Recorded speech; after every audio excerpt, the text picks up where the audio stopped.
Hi ನಮಸ್ತೆ. ಆಹಾರ ಬುತ್ತಿಗೆ ಸ್ವಾಗತ. ಇವತ್ತು ನಾನು ಉಪವಾಸ ಶಿವರಾತ್ರಿ ಇರೋದಕ್ಕೆ ನಾನು ಈ ಥರದ್ದು ಸಬ್ಬಕ್ಕಿ ತೊಗೊಂಡಿದ್ದೀನಿ. ಈ ಸಬ್ಬಕ್ಕಿ ತೊಗೊಂಡು ನೀವು ನೆನೆ ಇಡಬೇಕು. ನೆನೆ ಇಟ್ಟರೆ ತುಂಬ ಚೆನ್ನಾಗಿ ಅಳ್ಳುತ್ತೆ.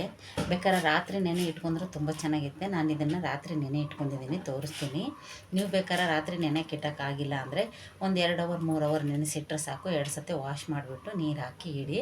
ಅದಕ್ಕೆ ಬೇಕಾಗಿರೋ ಸಾಮಗ್ರಿಗಳು ಸ್ವಲ್ಪ ಕಡಲೆ ಬೀಜ ಹುರಿದು ಈ ಥರ ತೊಗೊಳ್ಳಿ. ಬೇಕಾದ್ರೆ ನೀವು ಇದನ್ನು ತರತರಿಯಾಗಿ ಪೌಡ್ರ್ ಮಾಡಿ ಹಾಕ್ಕೋಬೋದು, ಹಿಂಗೇನು ಹಾಕ್ಕೋಬೋದು. ಸ್ವಲ್ಪ ಕೊತ್ತಂಬರಿ ಸೊಪ್ಪು, ಸ್ವಲ್ಪ ಕರಿಬೇವು, ಒಂದು ಸ್ವಲ್ಪ ಉಪ್ಪು, ಒಂದು 5-6 ಹಸಿಮೆಣ್ಸಿಕಾಯಿ.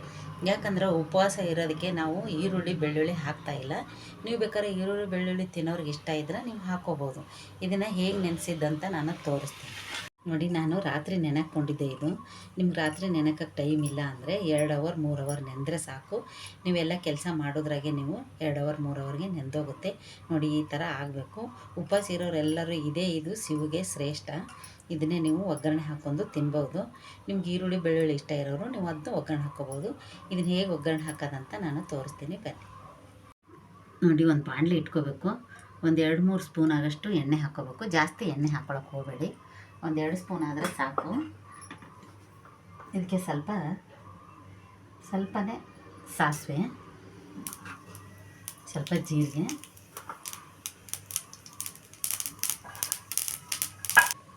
ಸ್ವಲ್ಪ ಕರಿಬೇವು ಸೊಪ್ಪು, ಒಂದು 4-5 ಹಸಿಮೆಣ್ಸಿನ್ಕಾಯಿ ತೊಗೊಂಡಿದ್ನಲ್ಲ, ಹಸಿಮೆಣ್ಸಿನ್ಕಾಯಿ ಹಾಕ್ಬಿಟ್ಟು ಈ ಥರ ನಾವು ಫ್ರೈ ಮಾಡ್ಕೋಬೇಕು. ಇದರಲ್ಲಿ ಇವಾಗ ನಾನು ಶೇಂಗಾ ಬೀಜ ತೊಗೊಂಡಿದ್ನಲ್ವ, ನೀವು ಪೌಡ್ರ್ ಆದರೂ ಮಾಡಿ ಹಾಕ್ಕೊಳ್ಳಿ, ಇಲ್ಲಾಂದರೆ ಹಾಗೆ ಆದರೂ ಹಾಕ್ಕೋಬೋದು. ನಾನು ಶೇಂಗಾ ಬೀಜ ಹಾಕ್ಕೊತಾ ಇದ್ದೀನಿ. ಯಾಕಂದ್ರೆ ನಮ್ಮ ಹಿಂದೆ ಚೆನ್ನಾಗಿರುತ್ತೆ ಕ್ರಿಸ್ಪಿ ತಿನ್ನೋಕ್ಕಂತ ನಾನು ಮಾಡ್ತಾಯಿದ್ದೀನಿ. ನೀವು ಬೇಕಾದ್ರೆ ಕುಟ್ಟಿ ಪುಡಿ ಮಾಡಿ ಹಾಕ್ಕೋಬೋದು. ಇದಕ್ಕೆ ಸ್ವಲ್ಪ ಇವಾಗ ಸ್ವಲ್ಪ ಅರಿಶಿನ ಪುಡಿ. ಇವಾಗ ನಾವು ನೆನೆಸಿಟ್ಟಿದ್ದೀವಲ್ವ, ಯಾಕಂದರೆ ಇದು ಶಿವರಾತ್ರಿ ಇರೋದಕ್ಕೆ ಜಾಸ್ತಿ ಮಸಾಲೆ ಐಟಮ್ಸ್ ಏನು ಹಾಕಬಾರ್ದು. ಇವಾಗ ನಾನು ನೆನೆಸಿಟ್ಟಿರೋದು ಸಬ್ಬಕ್ಕಿ.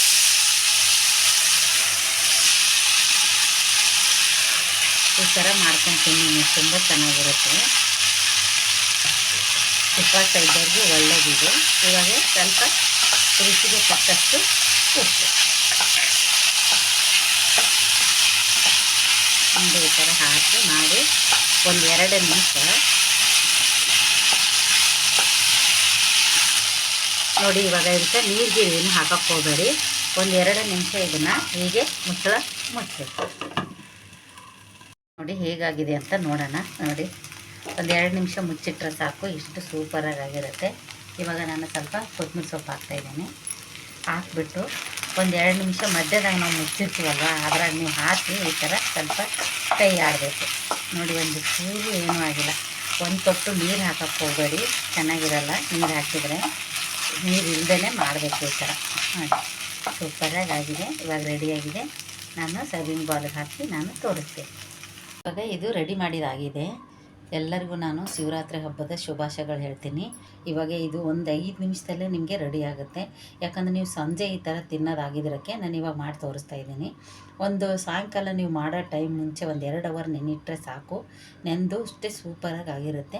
ಒಗ್ಗರಣೆ ಹಾಕ್ಕೊಂಡು ತಿನ್ಬೋದು. ಯಾಕಂದರೆ ಉಪ್ಪು ಸ್ವಲ್ಪ ಹಾಕಿ, ಜಾಸ್ತಿ ಹಾಕಕ್ಕೆ ಹೋಗಬೇಡಿ. ಇದು ತುಂಬ ಈಜಿ, ತುಂಬ ಸುಲಭ, ಕಡಿಮೆ ಸಾಮಗ್ರಿಗಳಿಂದ ಮಾಡೋದು. ಇದನ್ನು ನೀವು ಉಪವಾಸ ಬಿಡುವಾಗ ಇದು ತಿನ್ನಬೇಕು, ಒಳ್ಳೆಯದು. ಈ ಥರ ನಿಮಗೆ ಸಬ್ಬಕ್ಕಿದು ಒಗ್ಗರಣೆ ಇಷ್ಟ ಆಗಿದ್ದರೆ ಲೈಕ್ ಮಾಡಿ, ಶೇರ್ ಮಾಡಿ, ಸಬ್ಸ್ಕ್ರೈಬ್ ಮಾಡಿ. ನಮಸ್ತೆ.